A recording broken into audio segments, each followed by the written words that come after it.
खेड आळंदी मतदारसंघातील जागा ही ठाकरेंच्या शिवसेनेला सुटत नव्हती, परंतु महाविकास आघाडी आणि शरद पवारांनी मोठेपणा दाखवत ही जागा सोडली। त्यामुळे ही संधी मला मिळाली। माझा हा विजय जनतेला समर्पित करत असल्याचं खेडचे आमदार बाबाजी काळे यांनी म्हटलं। आमदार बाबाजी काळे यांच्याशी बातचीत केली आमचे प्रतिनिधी साईदीप ढोबळे। स्वतः बाबाजी काळे आपल्या सोबत आहेत।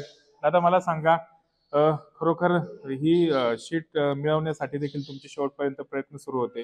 ही जागा या ठिकाणी तुमच्या गटाला सुटत नव्हती, तेव्हापासूनचे तुमचे प्रयत्न आहेत। आज तुम्ही विजय संपादन केलाय, काय सांगाल?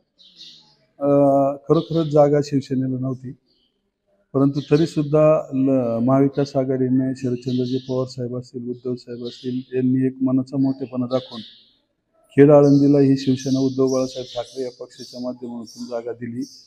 आणि त्यात महाविकास आघाडीचे अनेक इच्छुक उमेदवार त्या ठिकाणी होते, ताकदीचे होते। त्यांनी सुद्धा मनाचा मोठेपणा दाखवला।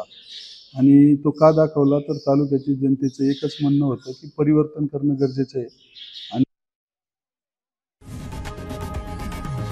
लोकशाही मराठी ऐका, पहा, जागरूक रहा।